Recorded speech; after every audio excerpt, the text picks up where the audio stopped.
ஸ்ரீநிதி ஜோதிடம் சகோதர சகோதரிகள் அனைவருக்கும் வணக்கம். அனைவருக்குமே இனிய தமிழ் புத்தாண்டு நல்வாழ்த்துக்கள். இந்த வருஷத்துல உங்களுடைய அனைத்து விருப்பங்களும் நிறைவேற வேண்டும் என்று இறைவனை பிரார்த்தித்துக் கொள்வோம் அனைவருமே. ஓகேங்களா? இந்த வருஷம் செவ்வாய்க்கிழமை அன்னைக்கு பறக்குதுங்க. செவ்வாய்க்கிழமை அன்னைக்கு பறக்குது. அன்னைக்கு சதய நட்சத்திரம். ஓகேங்களா?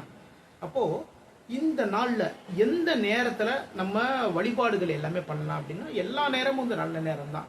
ஓகேங்களா? அதுலயுமே முக்கியமான சில நேரத்தை நம்ம செலக்ட் பண்றோம்னா காலையில 7:30 அதாவது 7:30 மணி முதல் மதியம் 12 மணி வரைக்கும் நல்ல நேரம் இருக்குங்க. அப்போ வீட்டில் பூஜை போடுறவங்க, புது கணக்குகள் எல்லாமே தொடங்குவோம் இல்லையா, இதேமாரி பண்றவங்க எல்லாருமே இந்த சித்திரை மாசத்துல அந்த முதல் நாள்ல அதாவது 7:30 மணிலேருந்து 12 மணிக்குள் இந்த விஷயத்தை தாராளமாக பண்ணலாம். இந்த மாதம் பிறக்கும் பொழுது சதய நட்சத்திரம் பிறக்கிறதால மிக மிக மிக சிறப்பு. சதயம்ங்கிறது 100.